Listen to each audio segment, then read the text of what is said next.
was a little solar system that was on that distant spiral arm of an obscure galaxy in the Milky Way, and it was a solar system that had planets whose names we now know as Mars, Earth, and some people recognize the name of Molona or Phaeton, and that was a third planet where these extraterrestrials, these gods, these overlords, came and settled their populations on 3 different worlds. Now, these are not the only or necessarily even the first time that extraterrestrial travelers had come to any of these planets and had gone, had lived, died off, what have you.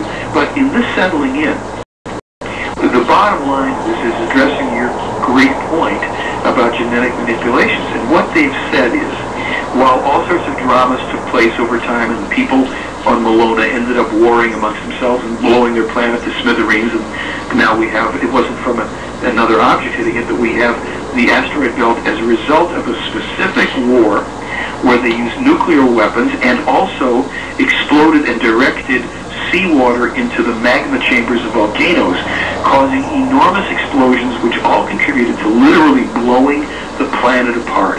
Now, some people know that as Tiamat.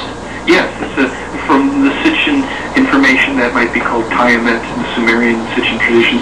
And as far as the Meyer perspective on Sitchin is, there's things that he's gotten right, and there's things that he's not quite right on. Yeah, he just didn't take it back far enough. And perhaps other things were. Yeah. But, you know, this is not to knock Sitchin, because, as a matter of fact, some people I know who are very intimately involved in the Meyer case actually work with the Sitchin information, too. So we're all looking for truth, and we don't have to say it's only true if it's my guy or my information. Right. Yeah. So when we have that experience, Mars also had a cosmic catastrophe. I think when the destroyer comet went through, Mars was thrown into turmoil, and the people who were living there, who had built various stations and structures and perhaps pyramids and what have you, had also been pretty well annihilated. Now here's an interesting law, according to the Meyer material, about what happens if your planet is destroyed or becomes not habitable and there's people that are dying off or killed off on it. The law, according to the laws of creation, are that the people, the spirits, will incarnate on the next closest habitable planet that harbors human life at an evolutionary level that is commensurate with the levels of the spiritual development of those people who have died off, such as on what you could call Tiamat or Molona, Phaeton, Maldek, whatever, and Mars.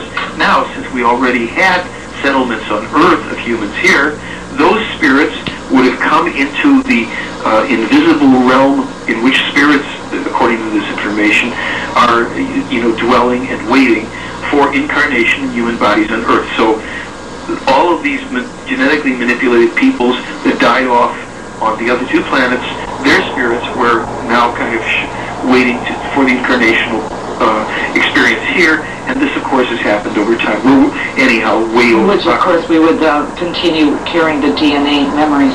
Yes, and because the DNA here was already corrupted from those genetic manipulations, the beginning of the Aquarian Age, according to them, happened in the mid-1800s. We're just in the very early stages of this movement as we're leaving.